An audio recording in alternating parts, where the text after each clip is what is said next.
આ પ્રશ્નોના જવાબ છે એમાં. હા હા હા હા સદગુરુ ભગવાન કી જય. બરાબર. હવે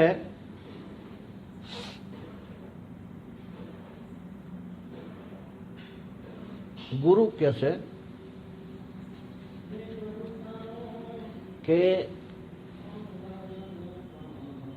અખંડ દ્રષ્ટિ રાખવાથી રહે છે.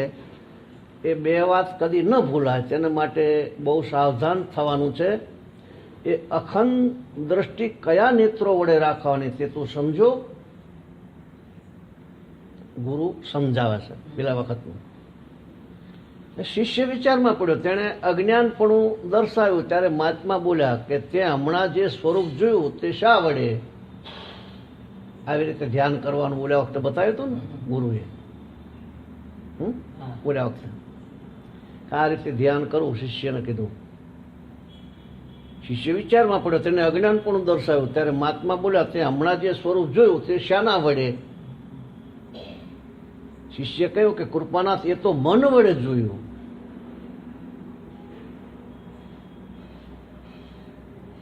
અને મનોમય નેત્રો વડે જ રાખવાની છે.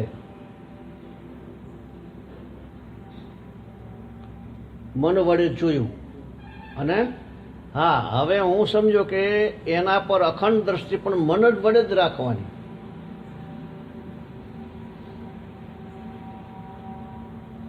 સ્વરૂપની સામે કોઈ ગુરુનો ફોટો હોય, ભગવાનનો હોય, રામનો હોય, કૃષ્ણ હોય, મહાદેવ હોય, જે એની દ્રષ્ટિ. આને તો પ્રકાશનું બતાવ્યું હતું કે તારે પ્રકાશનું ધ્યાન કરવાનું. સૂર્યનો પ્રકાશ, જે પ્રકાશ સ્વરૂપ પરમાત્મા છે એનું ધ્યાન કરવાનું. એટલે આ એમ કે છે. પછી પૂછ્યું એટલે કે કૃપાનાથે તો મન વડે જોયું. અને હા, હવે હું સમજો કે એના પર અખંડ દ્રષ્ટિ પણ મન વડે રાખવી. સદગુરુ બોલ્યા કે જેમ દ્રષ્ટિ મનોમય નેત્રો વડે રાખવાની છે, મનોમય નેત્રો, તેમ પ્રેમ પણ મન વડે જ રખાય છે. તું સારી પેઠે સમજો હોય કે એ સર્વેશ્વર પ્રભુ માયાપતિને શરણ થવાનું ને તેની સેવા કરવાનું મુખ્ય સાધન મન છે. તો મન જ બોલે રામ કૃષ્ણ હરે રામ કૃષ્ણ હરે ઓમ નમઃ શિવાય ઓમ રામ ઓમ ગુરુ ઓમ રામ. કોઈ પણ મન જ બોલે ને. તો મુખ્ય સાધન મન છે. પણ તું જાણતો નહીં હોય કે મન માયાના, તું જાણતો નહીં હોય કે મન માયાના પ્રપંચમાં લદબદ હોવાથી ઘણું હઠીલું. મન માયાના પ્રપંચમાં લદબદ રગદોડાયેલું છે ને, એટલે હઠીલું, ચપળ, ઉન્મત્ત અને ભારે જોરાવર છે મન. ધ્યાન રાખજો સત્સંગમાં. વળી એ સાથે જડ હોવાથી સ્વભાવે નીચ અને મલિન પણ છે. મન નીચ અને મલિન પણ છે. માટે કોઈ પણ સાધકે પ્રથમ તેને શુદ્ધ, સ્થિર અને પોતાને સ્વાધીન કરવાની આવશ્યકતા છે. એ જ ચાલે છે ઓલા વખત. એમાં જોઈ લેજો આ આગળનો સત્સંગ. બરાબર. એટલે મનને કંટ્રોલમાં કરવાનું આવશ્યક છે. અર્જુનને પણ મનના અતિ ચંચળપણા વિશે શંકા હતી. એટલે ભગવાનને પ્રશ્ન કર્યો હતો. આ વાત તો ઘણી વખત કરેલી કે પ્રભુ આપ કહો છો કે અર્જુને એવો પ્રશ્ન કર્યો. ચંચલ મન હિ કૃષ્ણ પ્રમાથી બલવદ્રમ તસ્યાહમ નિગ્રહમ મન્યો વાયુરુ સુદુષ્કરમ. પછી એનો ઉપાય ભગવાને બતાવ્યો કે અસંશય મહાબાહો મનો દુર્નિગ્રહમ ચલમ અભ્યાસેન તુ કૌંતેય વૈરાગ્ય ન ગૃહ્યતે. અર્જુને એવો પ્રશ્ન કર્યો કે પ્રભુ આ પવન 250 કિલોમીટરની ઝડપે ફૂંકાવાનો છે, વિજ્ઞાન દ્વારા આપણે માપી શકાય. આવું આવે ને છાપામાં. અને સૂર્યના કિરણો 8 મિનિટમાં પૃથ્વી પર પડે, 7.5 મિનિટ, એ પણ માપી શકાય છે. પણ મનને કેવી રીતે માપવું, રોકવું? એ બદ્રીનાથ જ્યાં તમે આપણે ઋષિમુખ જ્યાં છે ને, આપણો ઉતારો ક્યાં હતો? એ એક જોઈને 1 મિનિટમાં આવતું.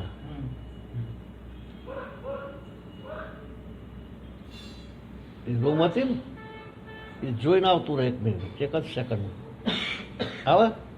હા, તો એ આને કેમ કરીને ઠેકાણે લાવ? તો કે વૈરાગ્ય ને અભ્યાસ. વૈરાગ્ય અને અભ્યાસ એટલે આપણે અડધો કલાક તો અડધો કલાક બેસવું જ જોઈએ. અભ્યાસ કહેવાય ને. ઓમ રામ ઓમ ગુરુ જે મંત્ર હોય રામ રામ. પછી તો મન પાહા બોલાવરાય તો તું બોલ, આપણે ઊભા રહી, મન બોલે રામ રામ રામ કરે, બરાબર? જે મંત્ર હોય, ઓમ ગુરુ, ઓમ રામ, સોહમ, સતનામ, ઓમ હ્રીં ક્લીં ક્લીં કેશવાય નમઃ, એવા બધા ઘણા મંત્રો. આગળ તો ધ્યાન. તો અભ્યાસ અને વૈરાગ્ય. તો આપણે કીધું ભાઈ ગુરુનું વચન હોય કે 1 કલાક બેસવું કે અડધો કલાક બેસવું, તો બેસી જ રહેવાનું. પાથરી એને ઉઠવાનું નહીં, ભલે લાગે કે ના લાગે, ઉઠાય નહીં. બસ વચનનું પાલન, એ પછી આગળ જતા એનું રિઝલ્ટ આપે. ગુરુના વચનનું પાલન. પછી એમ સકોરું કરજો કે તો એ વાંધો. મને મારા ગુરુએ એવું કીધું હતું, મેં કીધું બાપુ રામ રામ કરું કે કૃષ્ણ ભગવાનનું નામ લો? કયા ભગવાનનું નામ લો? તો તને ઠીક પડે લઈ જાય. ગધા કરજે તો એવું ચાલશે. ચાય તો કે ગધા કરના. મને તો દાંત આવડો, એમની પાસે બેઠો હતો એટલે પછી મનમાં હસવું આવ્યું, ગધા કરાય. તો અત્યારે ખબર મને બધા નામ ભગવાનના જ છે. કોઈ પણ નામ, આ નામ છે ને, નામ વિનાની વસ્તુ બતાવો છે. એ નામ બધા ભગવાન નથી. આ ભગવાન છે. જગત દેખાય છે ને, એ ભગવાન છે. એ નામ બધા એના જ છે ને, એમ. અને એવું પછી શ્રદ્ધા ના બેઠી તો અવતાર, જે પરમાત્માઓનો અવતાર થયો એનું કોઈ નામ. સમજી ગયા? ઉઠવું નહીં. અભ્યાસ અને વૈરાગ, આમાંથી વૈરાગ લાગે ધીરે ધીરે. હવે આ સાંભળીને શિષ્ય બોલ્યો કે કૃપાના અત્યારે એનો શું ઉપાય રહેશે? સદગુરુ બોલ્યા કે પુત્ર, સર્વ વસ્તુઓના ઉપાય રૂપે મેં તને એ ચૈતન્ય રૂપ સ્પર્શમણી આપ્યો છે. તેના ઉપયોગથી તું ધારીશ તે કાર્ય કરી શકીશ. પેલી ચિદ ગુહામાં જે 3 પ્રકારના સ્પર્શમણીઓ ત્યાં જોયા, ઓલા વખતની વાત ઓલામાં આવ્યું હતું ને ગઈ વખતે, તેમાંના પ્રત્યેકનો પ્રભાવ જુદો જુદો હતો. એમાં છેલ્લો સ્પર્શમણી પુંજ સૌથી વધુ તેજસ્વી ને સર્વોત્તમ ગુણવાળો હતો. બીજાઓને મૂકી દે, માત્ર એનામાં એક જ કંકરનું જે અર્થી ગ્રહણ કરે તેના સર્વ અર્થો પેલા 3 પુંજવાળા મણીઓએ થનારા સઘળા કાર્યો માત્ર એકલાએ જ સધાઈ શકે તેમ છે. પુંજ એટલે પ્રકાશ, રજવાડું. સમજાણું ને? શબ્દોમાં ના ખબર પડતી તો કહેજો, એટલે ખ્યાલ આવી જાય. તો કારણ કે સર્વોત્તમ સ્પર્શમણી સાધારણ પાષાણને પણ સ્પર્શ માત્રથી મણી કરી દેતી એવો છે. પાષાણ એટલે લોઢું, પથ્થર, એને પણ સ્પર્શમણી કરી, અડવાથી સ્પર્શમણી કરી દે તેવો છે. બીજો તો માત્ર ધાતુને જ સ્વર્ણ કરી દેનારા.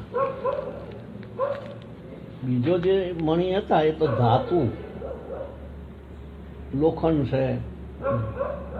એ રીતે મેં આ ચૈતન્ય સ્પર્શ મણી તને સૌ કરતા શ્રેષ્ઠ આપ્યો છે,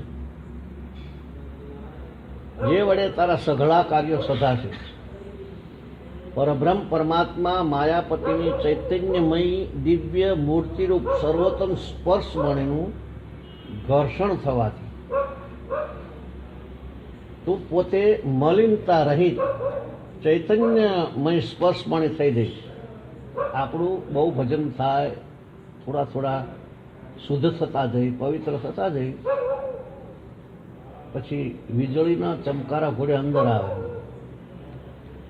વીજળી થાય ને એવી રીતે અંદર થાય,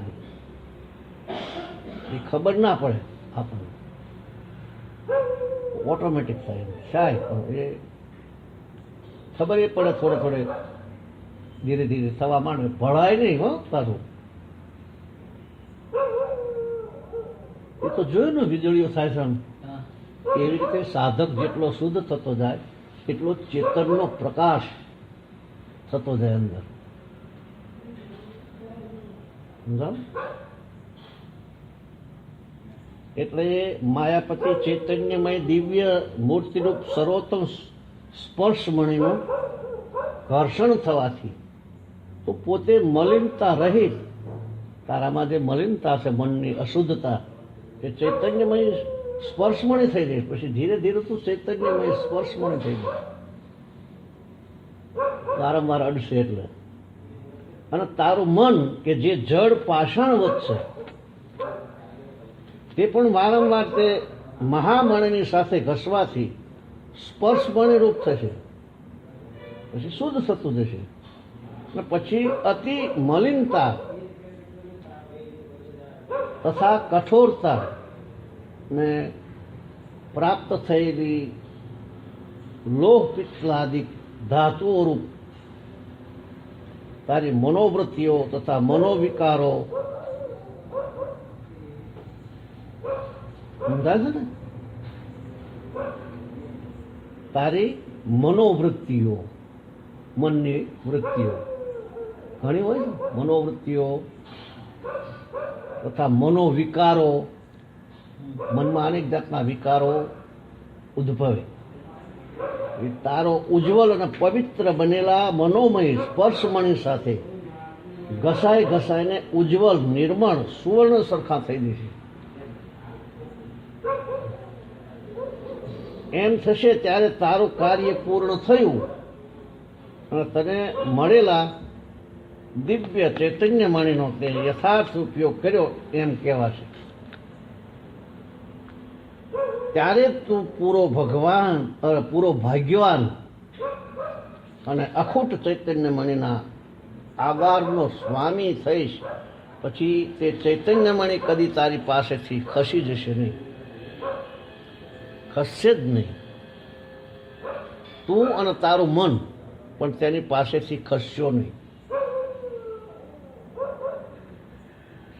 મન ક્યાં જાય એ નક્કી કરો. આપણું મન ક્યાં જાય અત્યારે એટલી ના ખબર પડે. આપણું મન અત્યારે ક્યાં જાય?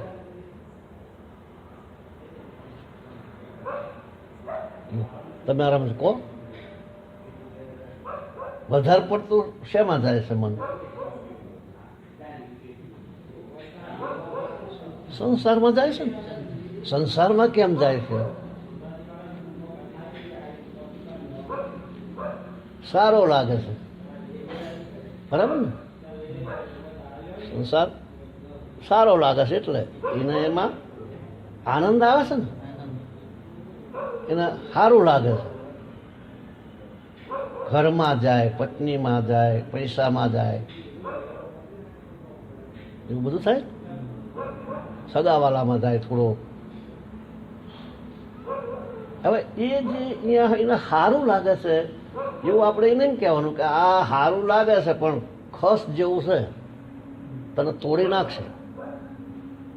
જેમ ખ થાય પછી આપણે આમ નામ કરીએ અને ઉઝાડા પાડી દઈએ, લોહીવાળા થઈ જઈએ અને ગમતા હોય તો પછી બળતરા ઉપડે અને પછી જો પાક્યું પાછું તો પાછું વધારે પીડા થાય. બરોબર ને? એટલે એને એમ કહેવાનું કે આ તને હેરાન કરશે પછી, પણ અત્યારે નહીં હેરાન કરે પશુઓને એમ જશે તો પછી તારે ઓછા કાઢી નાખે. એટલે તું સમજી અને આમાં આનંદ માંડ.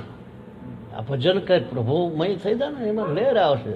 તારે બધો આનંદ છોડવાથી જે આનંદ આવે એવો ભોગમાં નથી. પછી ભગવાનને ભોગવવાનું આપણે.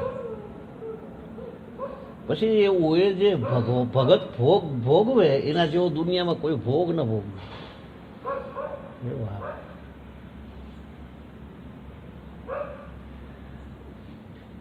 બે ચાર વસ્તુ છોડે એટલે આ વસ્તુ આવે. આ સારું લાગે છે એના કરતા આ જતું રહે ને, બસ આટલું જ કહેવાનું. બે વસ્તુ મૂકી દેવાની.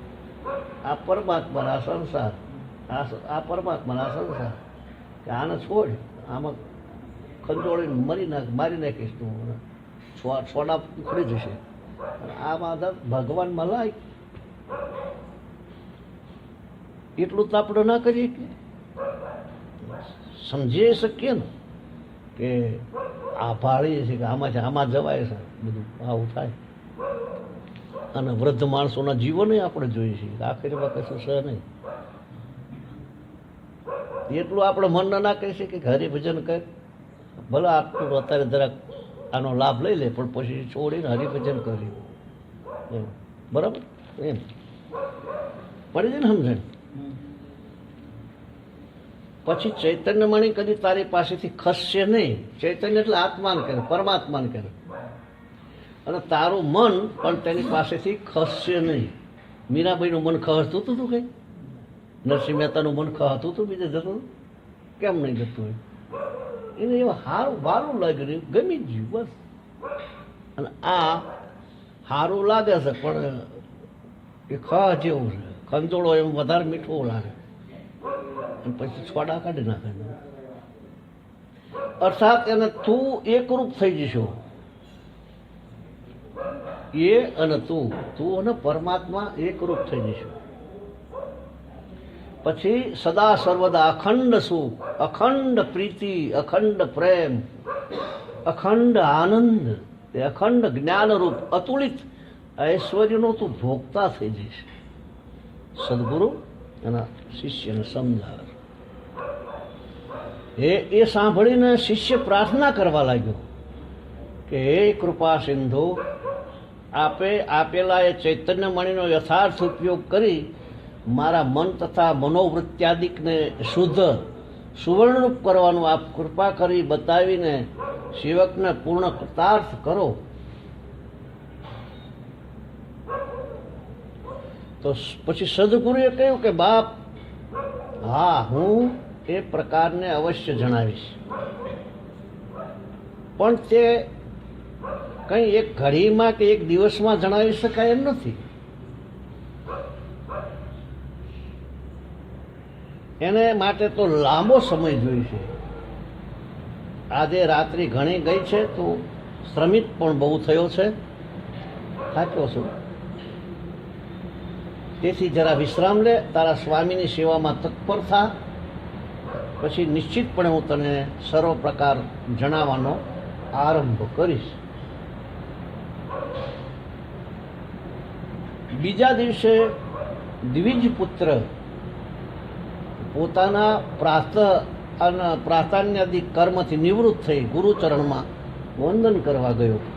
ત્યારે મુનીશ્વરે તેને આશીર્વાદ દઈને કહ્યું, પુત્ર, પેલા કાલે આપણે લાવ્યા છીએ તેમાંનો એક શ્વેત કંદ તું લઈને યથેચ્છ ભક્ષણ કર. એટલે આ કંદમૂળ લાયા હતા ને એમાંથી તું એક કંદમૂળ ખા, પછી સ્વસ્થ ચિત્તે હું કહું તે શ્રવણ કરજે. શુદ્ધ ચિત્તે બેસી અને શ્રવણ કરજે. ગુરુની આજ્ઞા થતાં શિષ્ય ત્યાંથી ઉઠવા જાય છે. એટલામાં આશ્રમમાં કંઈ પદ સંચાર સંભળાવાથી તેણે આશ્રમ દ્વાર ભણી જોયું તો કોઈ આશ્રમમાં આવતું દ્રષ્ટિએ પડ્યું કે આશ્રમમાં કોઈ આવ્યું. તે ગુરુદેવને જણાવતા તો એક અતિ અદ્ભુત સુંદર કિશોર મૂર્તિ ઘણી ચપલ ચાલથી પર્ણકુટીના દ્વાર આગળ આવીને ઊભી રહી. તે મૂર્તિ ગુરુવર્યાએ નમો નમઃ તેઓ ઉચ્ચાર કરવા સાથે તે યોગીવરના ચરણોમાં અતુલ હર્ષથી નમી પડી. તો આવનાર સમજ્યા ને, એ અદ્ભુત મૂર્તિનું સ્વરૂપ અતિ મનોહર હતું અને તેના મસ્તક પર સુંદર જટાજૂટ શોભી રહ્યા હતા, જટા બાંધેલી. તેના સર્વાંગે ભસ્મ અને ગળાથી ચરણ સુધી એક મોટો વ્યાઘ્રાંબરનો ઝબ્બો પહેરેલો, વાઘના ચામડાનો ઝબ્બો પહેરેલો. તેના એક હાથમાં જલનું કમંડળ, એક હાથમાં, બીજા હાથની બગલમાં કૃષ્ણાનજીન હતું. આરંભાયેલી શરદ ઋતુમાં આછા વાદળથી ઢંકાયેલા ચંદ્ર સમાન તેના ભસ્મથી ઢંકાયેલા મુખારવિંદ પર સમશ્રુકેશો ઉગ્યા નહોતા, વાળ ઉગેલા નહોતા. તેથી જોનારને અનુમાન થતું હતું કે તે કોઈ 15-16 વર્ષનો અંદરનો બાળક લાગે છે. મૂછું દાઢીને એવું નહોતું. તેને જોતા યોગીરાજ જાણે તેને ઓળખતા હોય તેમ બોલી ઉઠ્યા, હે ધર્માર્થ પૂર્ણ પિસ્તિત. ધર્માર્થ એટલે પૂર્ણ, એટલે એ નામના ગુરુએ મોકલેલું, એ તેનું નામ.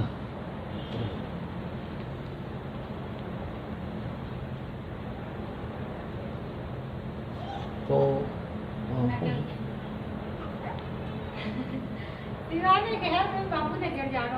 એમ કે છે ઠીક. હા,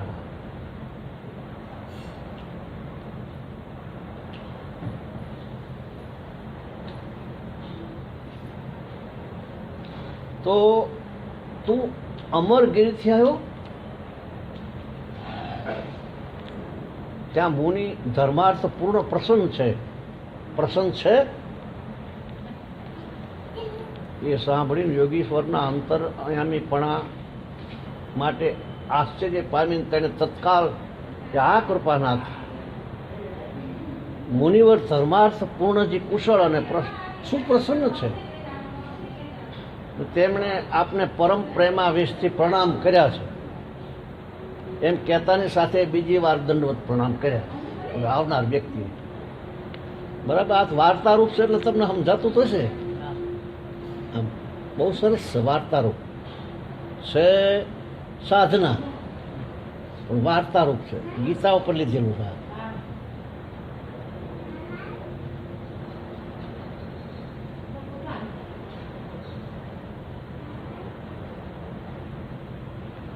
પછી એમ કહેતાની સાથે બીજી વાર દંડવત પ્રણામ કર્યા. ગુરુવર્ય તેને ઉઠાડીને આશીર્વાદ આપીને સામે બેસાડીને કહ્યું કે હે છદ્મલિંગ, તારું કલ્યાણ થાવ. એનું નામ છદ્મલિંગ. તારું આગમન સફળ થાવ અને તારા આવવાની હું 2 દિવસ પૂર્વે વાટ જોતો હતો. છતાં તને મોડું થયું તો કોઈ ચિંતા નહીં. ભગવદ ઈચ્છા બલવતી છે, ભગવાનની ઈચ્છા. પણ મહાત્મા મુનિ ધર્માર્થ પૂર્ણ તને શી આજ્ઞા કહી છે તે મને કે. ત્યાંથી તું આવ્યો પેલા તારા એમને શું કીધું છે? તો ગુરુદેવના એ વચનો સાંભળી છદ્મલિંગ બોલ્યો કે પ્રભુ, મારી મનોતૃપ્તિને યથાર્થ જાણી લઈ મહાત્મા મુનિવરે મને કૃપા કરી આપની પાસે આવવાની આજ્ઞા કરી મને કહ્યું કે તું જે જ્ઞાન ઈચ્છે છે અને જેવા જ્ઞાનનો તને અધિકાર છે તેવા પ્રકારનું જ્ઞાન તે સ્થળે જવાથી તને મળશે. કેમ કે ત્યાં એવા જ્ઞાનનો ઉપદેશ લેવા સારું એક દ્વિજપુત્ર એ પૂજ્યપાદ મુનિવર પાસે આવેલો છે. બીજો બ્રાહ્મણનો છોકરો, દ્વિજપુત્ર એટલે બ્રાહ્મણનો છોકરો ત્યાં આવેલો છે અને તેને ઉપદેશ કરવાને તેઓ હમણાં જ આરંભ કરવાના છે કે તેઓ મારા પરમ પ્રેમી છે, માટે હું તને તેમની પાસે મોકલું છું. એટલી આજ્ઞા કરી તેમણે મને આ એક દિવ્ય ગુટિકા આપી અને જણાવ્યું કે એ ગુટિકાને મસ્તકમાં રાખીને જવાથી તું અગમ્ય સ્થળમાં પણ નિર્ભયપણે સત્વર ચાલી શકીશ. જ્યાં જવું છે તે સ્થાન પ્રત્યે આપોઆપ જઈને પહોંચીશ. અને હે દેવેન્દ્ર, એ જ પ્રમાણે એમની આપેલી ગુટિકાના ચમત્કારિક પ્રભાવથી મને આજે આપના પુણ્યરૂપ દર્શન થયા છે. હવે હું પૂર્ણ કૃતાર્થ થયો છું, આપને શરણે છું. જેવા ઋષિપુત્રને આપે અપત્યરૂપ માનીને વાત્સલ્ય કર્યું છે તેમ મને પણ ગણીને આપની અમૂલ્ય સેવાનો લાભ આપો. આ ઋષિપુત્રને આપ પૂજ્ય છો, મારે તો આપ પણ આપના પટશિષ્ય હોવાથી એ ઋષિપુત્ર પણ પૂજ્ય છે. એ માટે આપની સમસ્ત સેવાનો અધિકાર હવે કૃપા કરીને મને જ આપશો. એટલી પ્રાર્થના કરીને પુનઃ છદ્મલિંગ પાછો બે હાથ જોડી અને બોલ્યો કે કૃપાનાથ, હું તો માત્ર આપની સેવાથી જ કૃતાર્થ થઈશ, કેમ કે મારો અધિકાર માત્ર સેવાનો જ છે, જ્ઞાન શ્રવણનો નથી. જ્ઞાન શ્રવણ તો સુબુદ્ધિ, શુદ્ધિચાર, સદાચરણ, તપ ઇત્યાદિથી સંપન્ન જીવનું જ કર્તવ્ય છે. ગુણ જે સમજવા લાયક થયો, ગુણ જે એને લાયકાત મેળવી હોય, પણ એ સર્વથી હીન અજ્ઞાત એવા મુજ સરખા પ્રાણીનું કર્તવ્ય તો માત્ર સદગુરુનું સેવન જ છે. આપની સેવા જ મારા માટે. તે લાભ આપના કૃપાળુ ચરણાર વિંદમાંથી મને મળશે એવી મને પૂર્ણ આશા છે. આ સબળું સાંભળીને પેલા મહાત્મા યોગીશ્વર કે છદ્મલિંગ કોણ છે, ક્યાંથી આવ્યો છે, તેની કેવી વૃત્તિ છે, તેનો કેટલો અધિકાર છે, તે શું ઈચ્છે છે ઇત્યાદિ સર્વ પોતાના યોગ બળથી જાણતા હતા. તેથી તે એને એવી નમ્ર પ્રાર્થના સાંભળી એ બહુ પ્રસન્ન થયા અને બોલ્યા કે તારું કલ્યાણ થાઓ. આ પુત્રમાં અને તારામાં કશું અંતર નથી. તારો નિર્મળ અને સત્વશીલ તપસ્વી અંતઃકરણ તારા મહદ ભાગ્યોદયનું મૂળ છે. તારા પવિત્ર ધૈર્યને અને શુદ્ધ મનોભાવને ધન્ય છે. હવે તને બંને શિષ્યો મિત્ર ભાવથી રહો અને અતિ ઉત્કૃષ્ટ અને અલભ્ય એવું ભગવત સંબંધી પરમ પુરુષ સંબંધી જ્ઞાન સંપાદન કરો. બે જણા પ્રેમથી મિત્ર ભાવથી રહો. ગુરુની પાસે મિત્ર ભાવથી શિષ્યોએ રહેવું જોઈએ. નહીં તો જો શિષ્ય દોષ જુએ, એની ટીકા કરે, નિંદા કરે, ઈર્ષા દ્વેષ જો થાય તો ગુરુની અંદર દુઃખ થાય. જત તેરી કે આવું કરવાનું, ક્યાં આવ્યો છું, શું મેળવવાનું, તને અલભ્ય વસ્તુમાં હું આપવા માગું છું, તું આવું શું થશ, એટલે એના હૃદયમાં દુઃખ થઈ જાય. એટલે મિત્ર ભાવથી એકબીજીના પડછાયા ન જોવા, ટીકા ન કરવી, તો આશીર્વાદ જલ્દી વરસે ગુરુના. ઘરે 500 કિલોમીટર હોય તો વરસે કે તારું કલ્યાણ થાય, તારું પરમાત્મા ભલું કરે, હે પ્રભુ આને કૃપા કરજો. એ તો એ કૃપા જે એનો આશીર્વાદ નીકળે પહાડ તોડી નાખે. ભગવાન ભગવાન બધા હટી જાય. ગુરુનો આશીર્વાદ નીકળે એટલે ભગવાન ભગવાન બધા હટી જાય. એ રોકી ન શકે એવું છે. ગુરુને આપણે સમજતા નથી. આપણે માણા માનીએ ને, એક તો માણસ માનીએ તોય દોષ લાગે. ગુરુને આપણે, તમે ગીતાનો પાઠ નથી કરતા? ગુરુ ગીતાનો કરો? ગુરુ ગીતાનો પાઠ રોજ 2-5 મંત્ર વાંચો. 2-5 શ્રદ્ધા બે. ગુરુ કઈ કોઈ વ્યક્તિ નથી, પરમાત્મા છે. પણ એ ખ્યાલ આવે. મિત્ર ભાવથી રહો અને અતિ ઉત્કૃષ્ટ અને અલભ્ય એવું ભગવત સંબંધી પરમ પુરુષ સંબંધી જ્ઞાન સંપાદન કરો. પ્રથમ તમને વારંવાર શુદ્ધાબાધ ન કરે એટલા માટે દ્વિજપુત્ર ભણી દ્રષ્ટિ કરીને પેલા કંદમૂળનું યથેચ્છ ભોજન કરો. વારંવાર ભૂખ ન લાગે અઠવાડિયા સુધી, એટલે પેલા કંદમૂળ ખાઈ લે, એ જફા મટી જાય. રાંધવાની નહીં. અને 2 જ લંગોટ રાખવાના, એક રૂમાલ, જેથી કરીને પ્રવૃત્તિ વધે નહીં.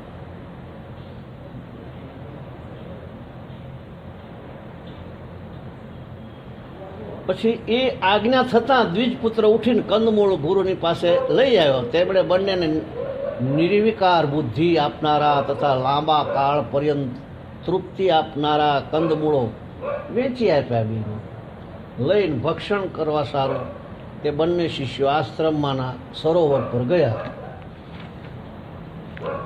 તો બીજા દિવસે મહાત્મા યોગેશ્વર કૃપા કરી બંને શિષ્યોને સન્મુખ બેસાડ્યા. પછી તેમણે પૂર્ણાનંદ પૂર્ણ પુરુષોત્તમ સર્વેશ્વર એવા વ્યાપક પરબ્રહ્મનું ધ્યાન સ્મરણરૂપ મંગલાચરણ કરી તે પરબ્રહ્મની પ્રાપ્તિ થવા માટે સર્વોત્તમ પ્રકારનું કથન કરવાનો આરંભ કર્યો. પ્રથમ પ્રત્યેક મનુષ્ય પ્રાણીનો જન્મ સાથે જ અત્યાવશ્યક કર્તવ્ય શું છે તે કહ્યું. માણસનો જન્મ થાય પછી એનું ખાસ કર્તવ્ય શું તે કીધું. પછી માયાના સર્વ પદાર્થોનો મનમાંથી ત્યાગ કરી, માયાના સર્વ પદાર્થો નો મનમાંથી ત્યાગ કરી મનને ભગવાનનું અનન્ય શરણાગત કરવું એવો સિદ્ધાંત કઈ સંભળાયો. એ મન અદૃશ્ય અને સર્વમાં વ્યાપક છતાં ગૂઢ પણ સર્વશક્તિમાન ભગવાનના શરણે સદા સર્વદા અનન્ય ભાવથી સી રીતે રહે આવ્યું.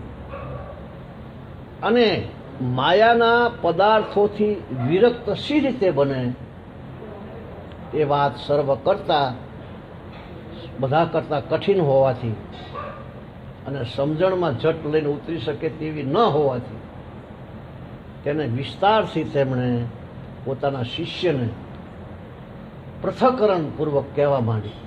જુદું જુદું પાડી પૃથ્થકરણ કરીને કહેવા માંડી. માયા કોણ, એનો વિસ્તાર, એના છલ,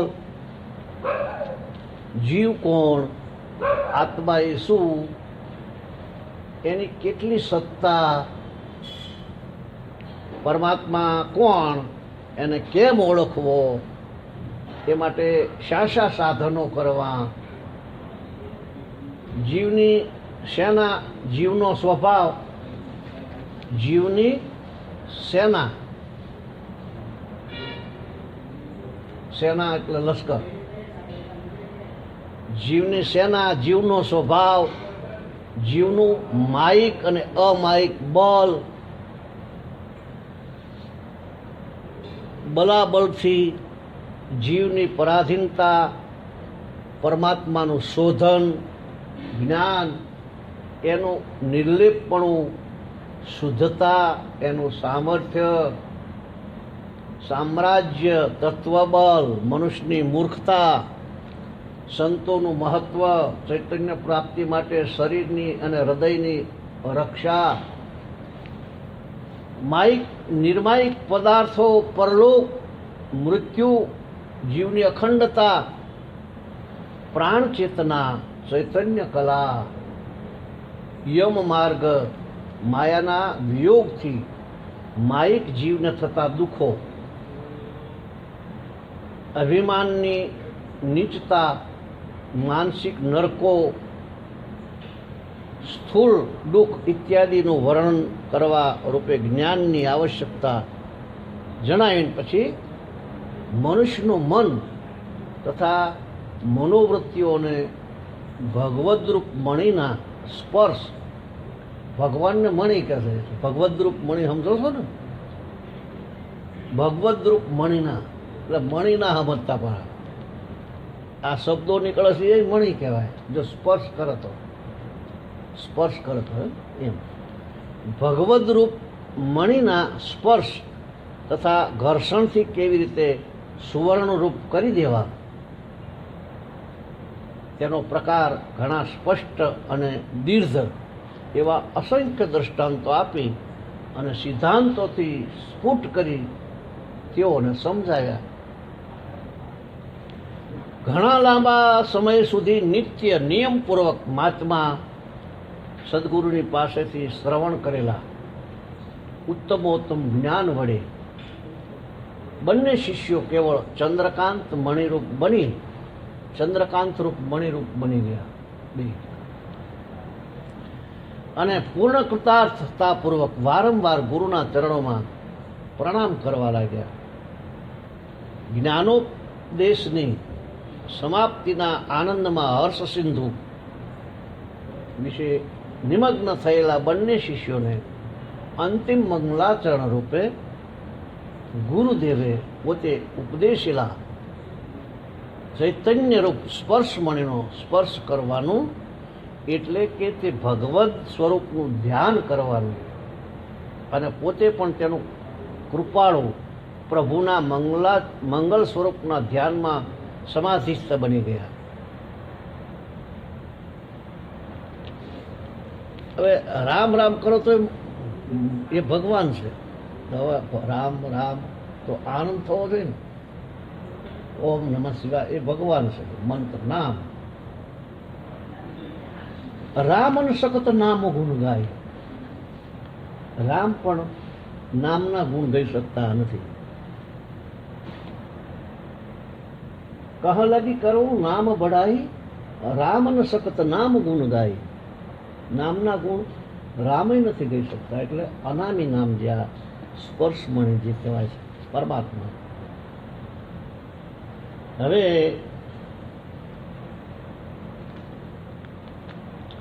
અહિમીવ જનયોગમ સર્વદા વર્જેત પૂર્ણમપી સુનારી હરયુક્ત કામો વિરાગી. જે વૈરાગશીલ પુરુષ સદાય સર્પની પેઠે મનુષ્ય સંગ કરવા ઈચ્છા કરતો નથી. જે વૈરાગી પુરુષ હોય એ સર્પની પેઠે મનુષ્ય સંગ કરવા ઈચ્છા કરતો નથી. સબની પેઠે સ્ત્રીનો ત્યાગ કરવાની ઈચ્છે છે. સબ એટલે મળદું. તથા પરિણામે દુઃખ દેનારા વિષયોને વિષય સમાન વિષ સમાન માને છે. વિષ એટલે ઝેર સમાન. વિષયો ઝેર છે, મારી જ નાખે. મૃત્યુ છે આપણે જોઈએ જ છીએ. આખીરમાં વિષયો સાફ કરી અને એના કારણ ઉઠતું જ નથી કોઈ. એના કારણે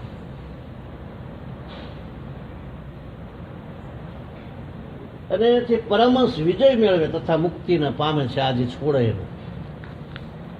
હવે મહાત્મા યોગીરાજની સમાધિ કઈ સાધારણ સમાધિ નહોતી. વારસે નતું પણ વારસે ખરા છે બને છે. હા વારંવાર પણ મન યાદ હતું હોય. રોટલા સુગંધી આવે ને રોટલાની સુગંધી આવતો જાય કે કંઈક બને છે. તો મહાત્મા યોગીરાજની સમાધિ કે સાધારણ સમાધિ નહોતી. યોગીરાજ શિષ્યોને પરમ અધિકારી, શિષ્યોને પરબ્રહ્મના સ્વરૂપનો યથાર્થ ઉપદેશ આપી, યથાર્થ ઉપદેશ કરતા કરતા તેમનું અંતઃકરણ સંપૂર્ણ સમાધાન પામી ગયું હતું. એ અવસ્થામાં તેમને નિત્ય કરતાં વધારે અહોરાત્રિ વીતી ગયા તો પણ તેઓ જાગૃત થયા નહીં. એ પ્રસંગે તે બંને શિષ્યો એ સમર્થ ગુરુવર્ય પાસેથી પરમ લાભ, સર્વોત્કૃષ્ટ જ્ઞાન લાભ મેળવી અને કૃતાર્થ થયા હતા. તેઓએ એ અવકાશના સમયમાં પોતે સંપાદન કરેલા તત્વ સંબંધી અનેક પ્રશ્નોત્તરો કરીને જ્ઞાન વિનોદ કરતા હતા.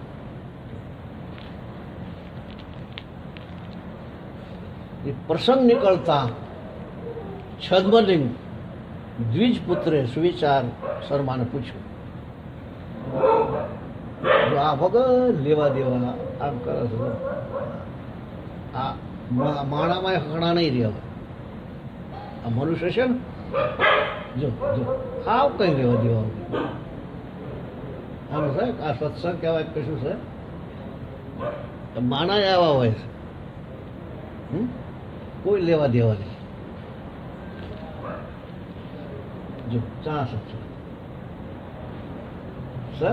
શાંતિ આવું કરે પછી માણા આપણે છે ને પછી આમાં જેવા એટલે આમ આ ગમે આ હખણા નહીં દેવા એટલે આમાં આવ્યા અને આમાં પછી હવે આમ જો કેમ કરે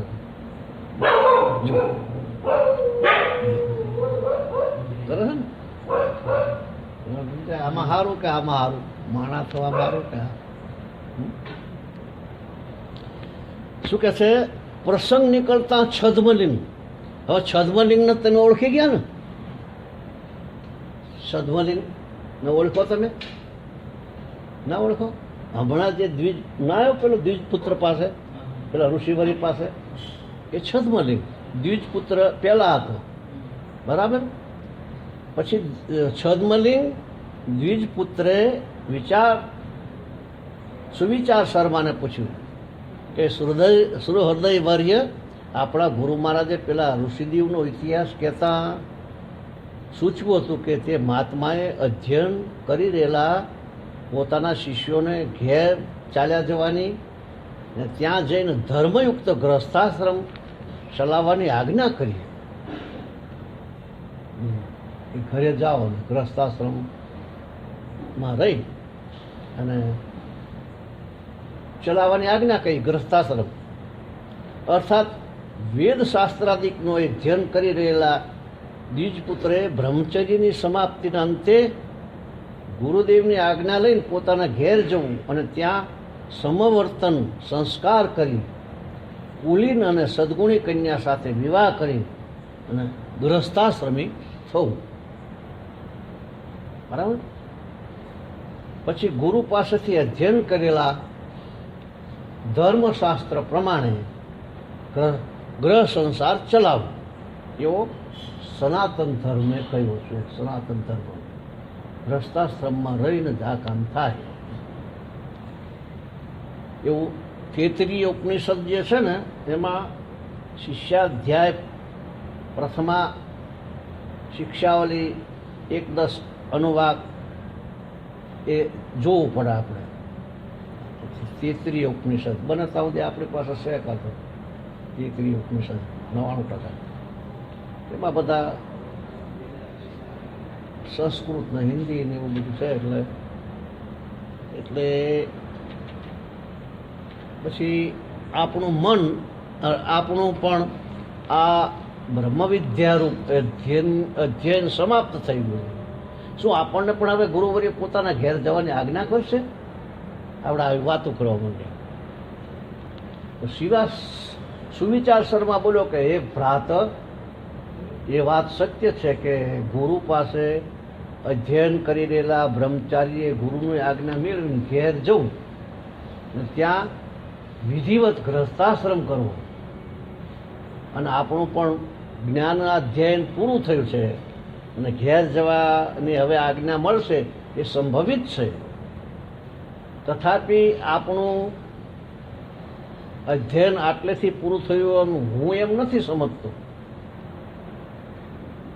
આપણે જો કે વાચિક જ્ઞાન, શ્રવણ જ્ઞાન ગુરુદેવ પાસેથી મેળવ્યું છે, તથાપિ તેનું મનન તથા નિધિધ્યાસન અવશેષ છે. આ તો આપણે સાંભળ્યું, પણ પછી ત્યાં જઈને પછી આપણે આનું મનન અને પછી આચરણમાં મૂકવાનું. શ્રવણ, મનન અને નિધિધ્યાસન અવશેષ છે. તે યથા વિના, તે થયા વિના વિજ્ઞાન પ્રાપ્ત કેમ થાય? આ તો સાંભળી લીધું, પણ પછી આપણે એનું મનન કરવાનું, મનન કરીને શ્રવણ અધ્યયન કરવાનું, આચરણમાં મૂકવાનું. વિજ્ઞાન એટલે અનુભવજન્ય જ્ઞાન. વિજ્ઞાન એટલે અનુભવજન્ય જ્ઞાન. છદ્મલિંગે કહ્યું કે મનન નિધિધ્યાસનાદિક તો ઘેર ગયા પછી પણ થઈ શકશે. તેમ ધારીને ગુરુદેવ કદાચ આપણને ઘેર જવાની આજ્ઞા કરશે તો કેમ કરશું? આપણે ઘેર જવું કે ન જવું? સુવિચારસરમાં બોલ્યા કે ગુરુદેવની આજ્ઞા તેવી થશે તો તે શિર સાવંત જ ગણવી પડશે. એમાં શી હાનિ છે? જેમાં શિષ્યનું સદા હિત જ સમાયેલું હોય એવી જ આજ્ઞા સદગુરુ કરે.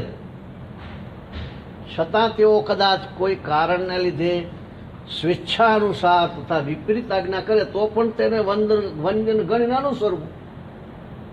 ખોટું કહેતો હોય આપણે એના વંદનીય માનીને અનુકરણ કરવું, અનુસરવું એ જ શિષ્યનું કર્તવ્ય છે. તો આજ્ઞા ગમે તેવી વિપરીત હોય તો પણ શિષ્યનું તો તેને અનુસરવાથી જ પરિણામે હિત જ થાય. ગુરુરાજ્ઞા સદા કાર્યા મનોવાક કાર્ય કર્મની, એટલે મન, વાણી, શરીર અને કર્મ વડે કરીને શિષ્ય સદા ગુરુની આજ્ઞાનું પાલન કરવું. પણ વારું ગુરુ મહારાજ ઘેર જવાની આજ્ઞા કરે તો તેમાં તને શી અડચણ છે? છદ્મલિંગે કહ્યું કે અડચણ તો કઈ નથી, પણ આવા સ્થાનોમાંથી હવે મને ઘેર જવું રૂચતું નથી. અહીંનું વાતાવરણ, એની પવિત્રતા અને આવું બધું મને બરાબર લાગતું નથી. ઘરે જ સંસાર, સંસારે જ ઘર. ઘર એ કેવળ કારાગૃહ રૂપ છે.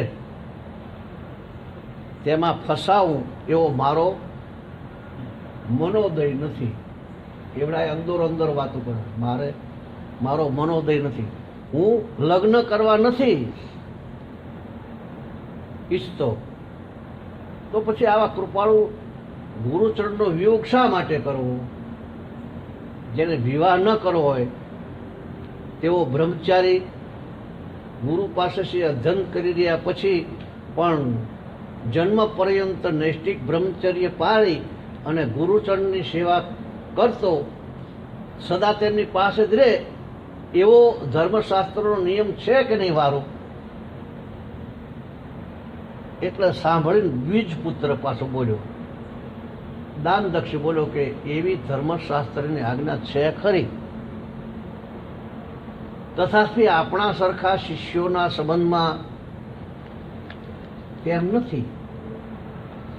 તે આજ્ઞા તો દ્વિજપુત્ર યજ્ઞોપવિત સંસ્કાર પામીને તરત જ વેદાધ્યયન કરવાને ગુરુ પાસે રહે છે અને તેના અંગે છે. અને આપણે તો સમાવર્તનાદિ કરી ચૂકેલા ગૃહસ્થાશ્રમી છીએ. આરંભના અધ્યયના અર્થે નહીં, પણ અંતિમ અધ્યયના અર્થે, એટલે વેદના અંતે કહેલા એવા જ્ઞાનના અધ્યયનના અર્થે આવેલા છીએ. હવે સંસારે પરમ દુઃખરૂપ છે એમ સારી રીતે અનુભવ્યા છતાં પુનઃ પાછી ગૃહસ્થાશ્રમ કરવાની ઈચ્છા કેમ કરીએ? સંસારના તાપથી તપેલા પુરુષને શાંતિદાયક શીતળ સ્થાન માત્ર આ અનુપમ જ્ઞાનપદ સદગુરુદેવના ચરણ કમળો જ છે. તો તે પ્રાપ્ત થયા પછી પુનઃ દુઃખરૂપ સંસારની વાંછના સ્વપ્ને પણ કયો મૂર્ખ કરે?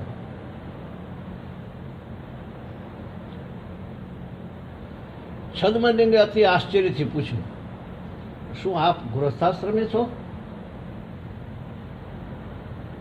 શું ગૃહસ્થાશ્રમનો અકાળે ત્યાગ કરીને અહીં આવ્યા છો? સુવિચાર શર્મા બોલે, હા બંધુ, હું ગૃહસ્થાશ્રમી છું નહીં, પણ હતો. જ્યારે સારી રીતે સમજવામાં આવ્યું કે મહાત્માઓ કહે છે અને કઈ ગયા છે તેમ ગૃહસ્થાશ્રમ જ એ નરદેહ ધારીને એક લોઢાની બીડી સરખો છે. પરમ અકલ્યાણરૂપ અધોગતિના માર્ગે મોકલનાર છે. ત્યારથી તેનાથી ઉદ્ધાર થઈ ગયો હતો, ત્યારથી તેનાથી ઉદાસ થઈ ગયો હતો અને તે બીડી તોડવાને આતુર થઈ રહ્યો હતો. ભગવદ ઈચ્છાથી મારા પગ તેમાંથી ખસી ગયો.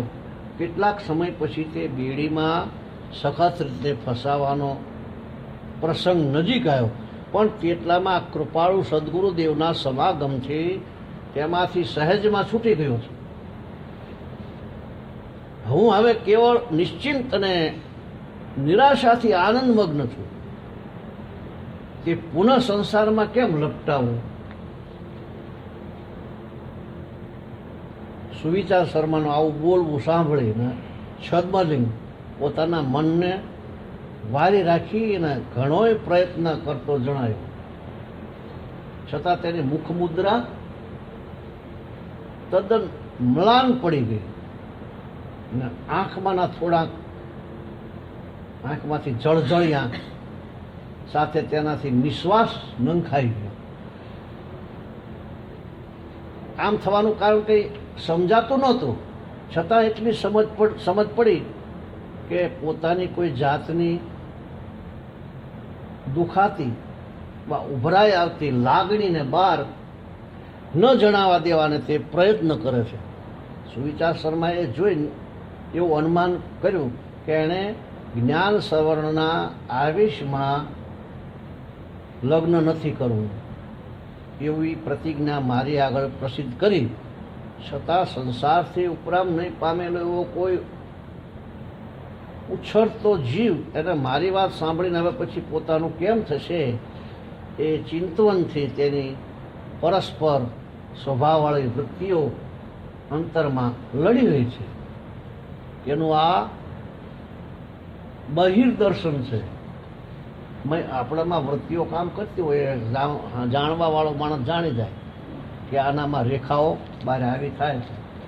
આપણે જણાવીએ નહીં, પણ મન શેકાતું ભઠ્ઠા જેવું થઈ જાય એટલે બહાર ખબર પડે કે આને બગડ્યું, આમ થયું કે આમ થાય છે, આ ખુશીમાં છે. આ બહિર્દર્શન છે. અસ્તુ એ ગમે તેમ હો. થોડીક વારે સ્વસ્થ બની જઈને છદ્મલિંગ બોલ્યો કે આપ નિશ્ચિંત આનંદમગ્ન છો તો ભલે, પણ આપની ગૃહસ્થાશ્રમ રૂપી બેડી છૂટી ગઈ અને વળી તેમાં સખત ફસાઈ પડવા પ્રસંગ આવ્યો ઇત્યાદિ ગર્ભિત વાતોમાં મને કંઈ સમજણ પડી નહીં. તો તે ક્ષમા કરીને મને સ્પષ્ટપણે સમજાવશો કે આવા વચનમાં ભાવાર્થ શું છે? આવા વચનોમાં ભાવાર્થ શું છે? આપ મારી વડીલ બંધુ ગુરુ સમાન છો. હું આપના કનિષ્ઠ બંધુ સમાન વા સેવક સમાન છું. વળી મારી ગ્રસ્તાશ્રમમાં રહેવાની ગર્ભિત ઈચ્છા છે. તેથી હું આપને મારા પૂર્વના નિશ્ચયથી ઉલટું પૂછું છું એમ નહીં, પણ માત્ર એક ન્યાયને માટે પૂછું છું કે ગુરુ મહારાજે આજ પર્યંત આપણને જે જ્ઞાન સંભળાયું તેમાં તો ઘણા દ્રષ્ટાંતો અને સિદ્ધાંતોથી એવું જ સિદ્ધ કરી આપ્યું છે કે પ્રત્યેક મનુષ્ય ગૃહસ્થાશ્રમમાં રહીને જ જ્ઞાન સંપાદન કરવું એ સુખ સાધ્યને શ્રેયસ્કર છે. ગ્રસ્થાશ્રમ એ પુરુષને એ એક ઘણા શત્રુઓવાળા રાજનગરની આસપાસ બાંધેલા મહાદઢ દુર્ગ જેવો છે, છતાં આપે એને એક બેડી, લોઢાની બેડી રૂપ કેમ વર્ણવો છો?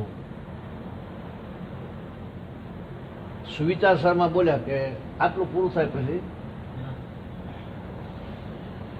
પ્રિય બંધુ તું શુદ્ધ બુદ્ધિમાન છે ને, તેથી ગુરુ મહારાજે અર્પણ કરેલા જ્ઞાનામૃતને યથાર્થ પાત્ર પણ છે, અને તેથી તારા પૂછેલા પ્રશ્નોનો હું બહુ પ્રીતિપૂર્વક સવિસ્તાર ઉત્તર આપીશ.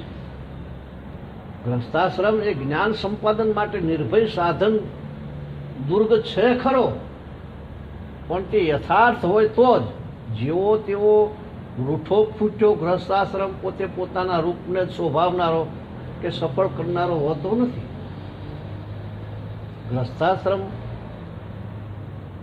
રહેતા આવડવું જોઈએ, તો નહીતર નકરા ભોગોમાં ખેંચન ખેંચને મારમ મારી કાપમ કાપી જો થઈ જાય તો એ પછી જ્ઞાન સાધન રૂપ કેમ થઈ શકે? ઉત્તમ ગ્રસ્થાશ્રમ ભક્તિ માટે. હું ગ્રસ્થાશ્રમ હતો ખરો, પણ મારો તે ગ્રસ્થાશ્રમ જોઈએ તેવો ન, છતાં જ્ઞાન સંપાદન માટે સાધન રૂપ થવાના બદલે અંતરાય રૂપ બન્યો જતો હતો. ગ્રસ્થાશ્રમનું મૂળ સ્ત્રી છે, એ જ્યારે સર્વગુણ સંપન્ન હોય ત્યારે ગ્રસ્થાશ્રમ યથાર્થ ફળ આપનારો મનાય. પણ બંધુ, સર્વગુણ સંપન્ન તો બધી સ્ત્રીઓ ક્યાંથી હોય? સ્ત્રી સર્વગુણ સંપાદન હોય તો આપણે ના હોય તો શું કરવું? આપણે પછી થોડુંક સમજવું પડે જ. હવે તથાપિ સેવા પરાયણતા, અજ્ઞાન કુલતા અને યથાલાભ અથાલાભ દોષ એટલા ગુણો તો ગૃહિણીને અંગે અવશ્ય જોઈએ. સ્ત્રીને આજ્ઞાનુકૂળતા, આ પુરુષની આજ્ઞાનું અનુકૂળ બને. યથાલાભ સંતોષ, તો એટલા ગ્રહણીમાં અવશ્ય ગુણો હોવા જોઈએ. સેવા પ્રાણતા તેમજ આજ્ઞાનુકૂળતા, એ બે ગુણો મારી સ્ત્રીમાં પણ એટલા બધા જાગૃત હતા કે જેવા બીજી સ્ત્રીઓમાં ભાગ્ય જ હશે. તેના પ્રેમાળુ સ્વભાવની પણ કરો તેટલી પ્રશંસા ઓછી છે. આ બૈરા હારા હોય છે, પુરુષો થોડાક એવા હોય છે એટલે બધું આખું બગાડી નાખે, બધું આખી આ જંતર આખું બગાડી નાખે. વીણાના તાર હોય ને એ આખી સંગીત એમાં નીકળવાનું હોય, એ સંગીત વીણાનું તાર ટાઈટ કરી નાખે એટલે સંગીત ના નીકળે. તાર ઢીલું કરી નાખે, તોડી રાખે, વધારે ટાઈટ કરે તાર તૂટી જાય, સંગીત ના નીકળે. અમુક જગ્યાએ પાછા પુરુષ સારો હોય ત્યારે ઓલી ટાઈટ કરી નાખે, સંગીત બધું તોડી નાખે તારને, સંગીત ના નીકળે.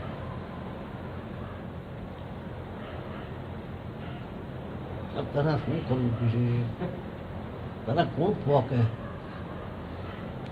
તો ઓલો પડે. બીજી અમુક જગ્યાએ એવી કંઈક તું પોક, બીજું કોણ પોકે? અમારે એવું બનેલું તે આનો ઓલે ભાઈ ભણેલો ને ઓલે બૈરું ભણેલું એટલે મારે જવું પડે. ઝઘડા થાય એટલે તું હમણાં દૂધ ન તું કે બાપુ આને તમે જોવો તો ખરા, આના રહે કોઈ રે નહીં, પણ તારે પ્રારબ્ધ આને યાર સેટ તારે પૂરું કરવું પડે કે નહીં? કે તું લાયક નથી, તારે લાયક નથી. કે જો આ ભરવાડ જેવડું જ લાગતો લાગે છે આના કે કશી ભાન છે કે મેં કે લાગે છે, પણ હવે તારે બે છોકરા છે, એક બે છોકરાનું તું હવે ચા જઈશ? તારે કે હું તો નેહડા જતી રહીશ, નેહડા પછી તો મેં કીધું હવે સમજ છું. મેં કોઈ સમજાય પછી ભાઈ રહીને પછી ભીખો મરી ગયો, પગે ઓજા આવી ગયા મોટા, પછી મરી ગયો. પછી એ તો પછી શું થયું એ પછી નથી ખબર મને. પણ અમુક જગ્યાએ આવું હોય ને અમુક જગ્યાએ આવું હોય, પુરુષ સારો હોય તો સ્ત્રીમાં પેલું હોય. પણ બે જણા સમજી જાય તો આ જીવન જીવવાની મજા આવે. આપણું જ કીધું કરે એવું શું કરવું, આમ કરવું પડે. આપણું જ કીધું કરે એવું એવું કેવી રીતે ચાલે? સ્વતંત્રતા નથી સ્ત્રી? બધાય સ્વતંત્રતા એના મને જરાય આપણું જ કીધું કરે એવું કેમ કહે? થોડીક બીજાને ભૂલ્યો હતી નહીં કહેવું પડે? સ્ત્રી ઉપર દબાણ કરી દેવાય, ભારત નાખી દેવાય, એવું કરાય? અને સ્ત્રીએ પુરુષ ઉપર નાખી દેવાય. સ્ત્રીએ પુરુષ ઉપર જ કે તું જ બધું આવો છું તેવો છું તું જ આમ, એ બરાબર નહીં. તો તાર બરાબર સંગીત નીકળે નહીં. તો તેટલી પ્રશંસા ઓછી છે. ગુણો સામાન્ય ગ્રસ્તાશ્રમને તો ખરેખર શોભારૂપ જ હતા, પરંતુ હું તેટલેથી સંતોષ પામું તેમ નહોતું. મારી વૃત્તિઓ મારા ગ્રસ્તાશ્રમના નાશવંત સુખની અભિલાષાવાળી નહીં,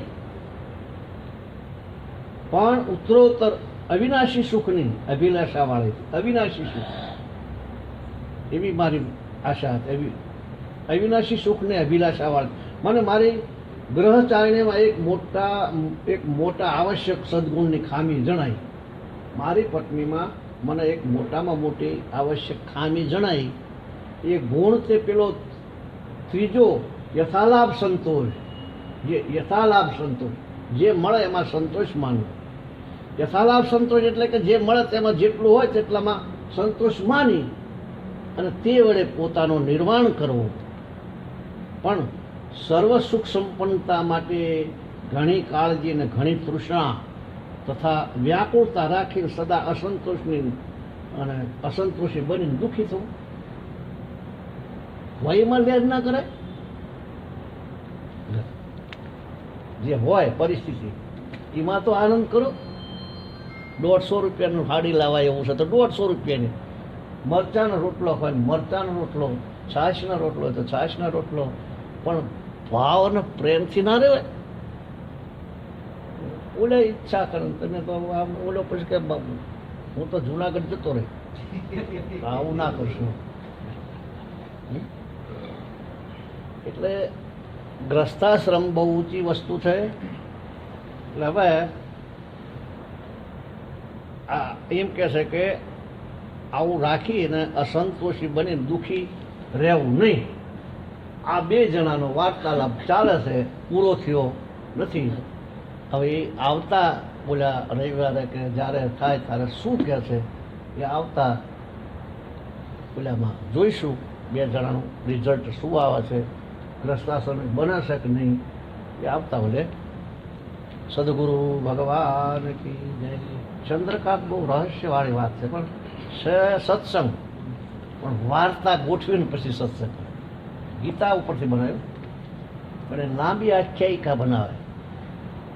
એક અડધો પોણો કલાક એક વાત ચાલે, વળી પાછી વાત બદલાય, વળી પાછી એમાંથી નીકળે, બહુ લાંબુ ચાલે. આવા 3 ભાગ છે આના. હવે 2 છદ મળી અને એ બધા શું આવતી વખતે આપણે જોઈશું. સદગુરુ ભગવાન કી જય. અને જે કંઈ બન્યું હોય એમાં મનને બરાબર લગાડી